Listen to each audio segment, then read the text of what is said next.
Hello creatives, and welcome back to my channel. Today we're going to learn how to create an illustration in Adobe Illustrator. So you're going to open up the program and set your artboard to 1280 by 720.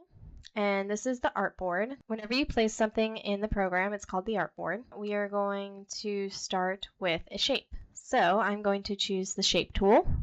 And I'm just going to create a rectangle, and then we are going to change the fill colors. Over here to your right is the properties panel. This has a whole bunch of information, including size, color, stroke. Now for this one, because my program is not set to a measuring scale that I am familiar with using, I'm going to change it to inches by going to File, Preferences, choosing inches under units and increments. I can now see that the rectangle is the size it is in inches. We're going to continue. I'm going to switch the fill color with the stroke color by clicking the fill and stroke swap arrow on the left toolbar, and it will do it automatically for you. Now we're going to create a fall coffee cup. So I'm going to use the white selection tool, also known as the direct selection tool. Click on an endpoint and then click and drag, pull the top over so that it makes the top wider than the bottom, as a coffee cup would. I'm also going to morph the bottom a little bit because this looks very stark. It doesn't really look that realistic. There are many ways to do this, but I'm just going to use the pen tool. It looks like a little ink pen, like a calligraphy pen. Click on the endpoint with the white direct selection tool, and then you're going to click the pen tool and then click and drag on the endpoint. That will stretch the handle so you have more of a rounded bottom. You can do that to both endpoints at the bottom of the cup. For the cozy,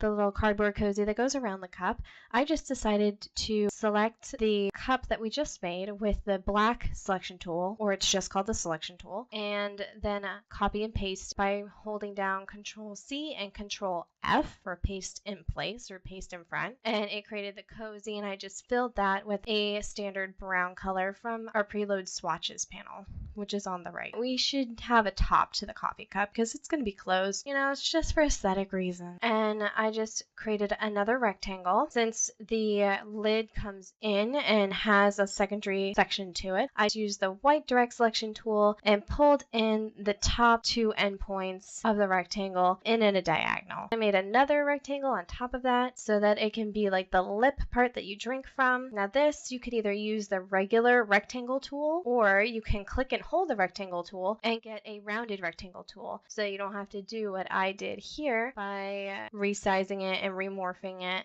by using the white direct selection tool, choosing the little rounded circular option. So when I click here, you're going to see that a little circle appears. You're going to click and hold on that, and only on that one. It'll pull in and round off the edges, but if only the top. Now we have our cup pretty much done, but it's still not looking that realistic. So what I decided to do is to add a shadow to it. Right now I'm just organizing my layers. Organizing your layers helps to keep you organized so that you know exactly where you are and which items are on which layer. When you click the eye to the left, it appears and disappears items on each layer. So just like that. Let's go ahead and add in a shadow. I think I'm going to add it to this layer. I'm just going to draw a rectangle. You can do a rounded rectangle by clicking and holding down on the rectangle tool on the left toolbar and choosing the rounded rectangle, but I just kept it simple with a rectangle tool. Now for this one, we're going to do something a little different. I'm going to add a gradient to it. Gradients are a really nice way to apply like an easy blend, and the one that I'm going to use is one that just goes from a mid-shadow gray to white so that we can have some realism going on underneath the cap of the cup, and then also we're going to do one under the cozy later. Go ahead to the fill color. Right now I think it's white. We're going to go to the gradient tab on the toolbar. I'm going to apply a gradient by choosing linear under the drop down menu at the top and choose your color, double clicking on the slider houses is what I call them, but they're just sliders. They look like little houses to me. Now that we have our gradient and it looks pretty good, it's in the wrong direction, so you can either click on the little side arrow there under angle. You can switch the orientation of the gradient. I chose it to be 90 degrees so that it's literally flipped. Now it will go from gray to white. I'm now going to take that shape, hide it underneath that first rectangle that we transformed. And I made it a little bit too long, so I'm going to resize it. In order to move things up and down the layers panel, all you do is click and hold and then drag up or down, then let go, and you can have them all reorganized. Now for that one, I'm just going to make another shadow for under the cozy. I just decided to do that same copy and paste technique by choosing the gradient rectangle that we made previously, Control or Command C, and then Control and Command F or V. If you want it not to be on top of each other, then Control or Command V. And then I moved it down and shortened it on either side by clicking and dragging in with the selection tool. Now you can't really see it, so what I decided to do is take the white direct selection tool and click the bottom endpoint of that gradient rectangle under the cozy, and I chose the pen tool, and then I clicked and dragged that endpoint with the pen tool just to make it more curved so you can see the shadow underneath the cozy, because you couldn't really see it before. And I did that to both of the bottom endpoints of that rectangle, just so you can see just a little bit to make it a little bit more realistic. This is totally up to you on the intensity of the gradient that you want.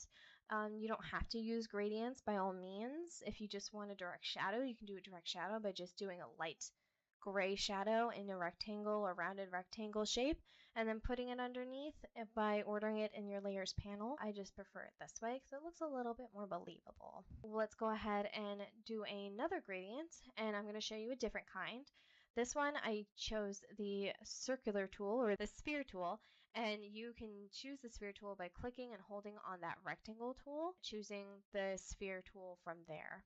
It's nested in there. I'm going to apply a radial gradient. I went ahead and put this on a new layer, and this radial gradient is now going to be behind the cup. If you want to reverse the gradient like I did there, there's a little icon button that says reverse gradient right underneath where it shows the gradient there. It's usually right above the slider toolbar.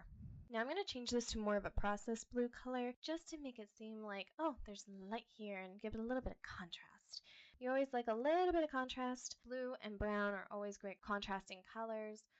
And now I'm going to increase the size of our circular shape just because it's a little too small. Can't really see it behind the cup.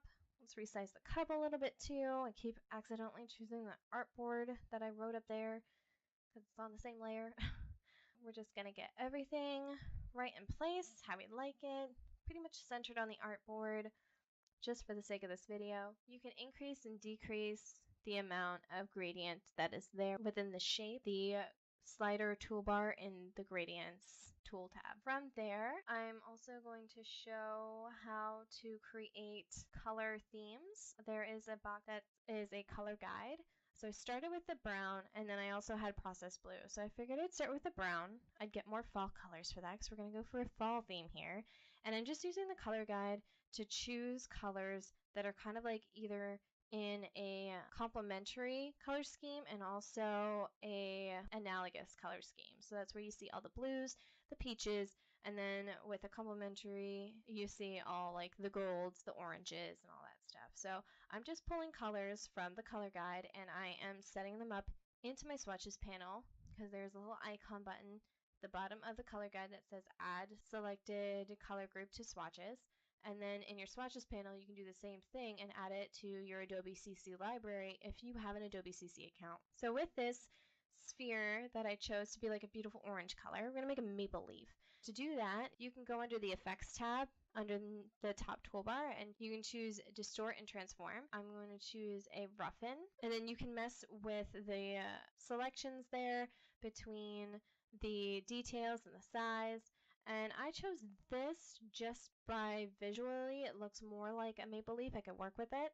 And I'm messing around with the endpoints here, making it look more like a maple leaf by using the white direct selection tool and the pen tool. Now the white direct selection tool is going to be your best friend here with moving midpoints and endpoints. Click and drag to put them into place like I'm doing here. And then the pen tool actually really helps when you want to add an extra midpoint in there, like I had to do with some of these. Click on the selection on the line where you want the point.